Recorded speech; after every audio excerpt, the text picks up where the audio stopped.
मी समर्थ doctor rakhi आपल्याला गुरुवारी काय करायचं हे सांगण्यासाठी आले आहे. गुरुवार हा दिवस बृहस्पतीचा वार म्हणून आपण मानतो. त्याचप्रमाणे विष्णू हरी नारायणाचा वार आहे, महालक्ष्मीचा वार आहे, साई समर्थाचा वार आहे.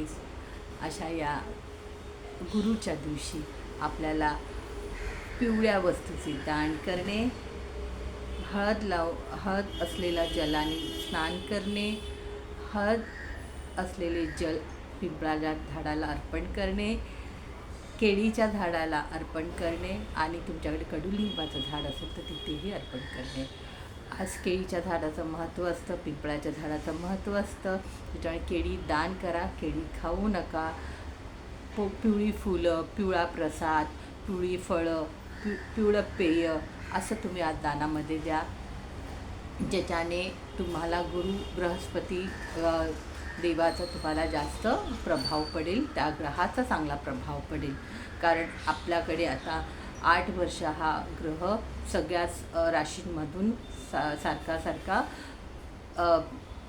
बदल करत राहणार आहे. त्याच्यामुळे आपल्याला बृहस्पतींची जी चंचलता आहे, जी घाई आहे, जी गडबड आहे, त्याच्यावर आपल्या राशीवर आपल्यावर आणि आपल्या कुटुंबावर काही परिणाम नको हो, म्हणून गुरुची आपल्याला आराधना करायचीच आहे. गुरुवारच्या दिवशी तुम्हाला आवडेल तसं दान करा. चण्याच्या डाळीचं दान करा. शिवलिंगावर चण्याची डाळ, थोडी हळद असलेले जल, पिवळी फुलं, पिवळं फळ असं अर्पण करा.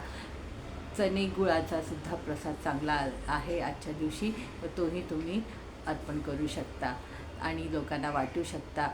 जितकं होईल तितकं दान करा, खूप चांगलं आहे. पक्ष्यांना दाणे घाला. चण्याची डाळ आहे, मुगाची डाळ आहे, पिवळी डाळी आहेत किंवा फळं आहेत, छोटे छोटे तुकडे करून त्यांना द्या, ज्याच्याने पक्ष्यांनासुद्धा दान केल्याचं आपल्याला समाधान मिळतं.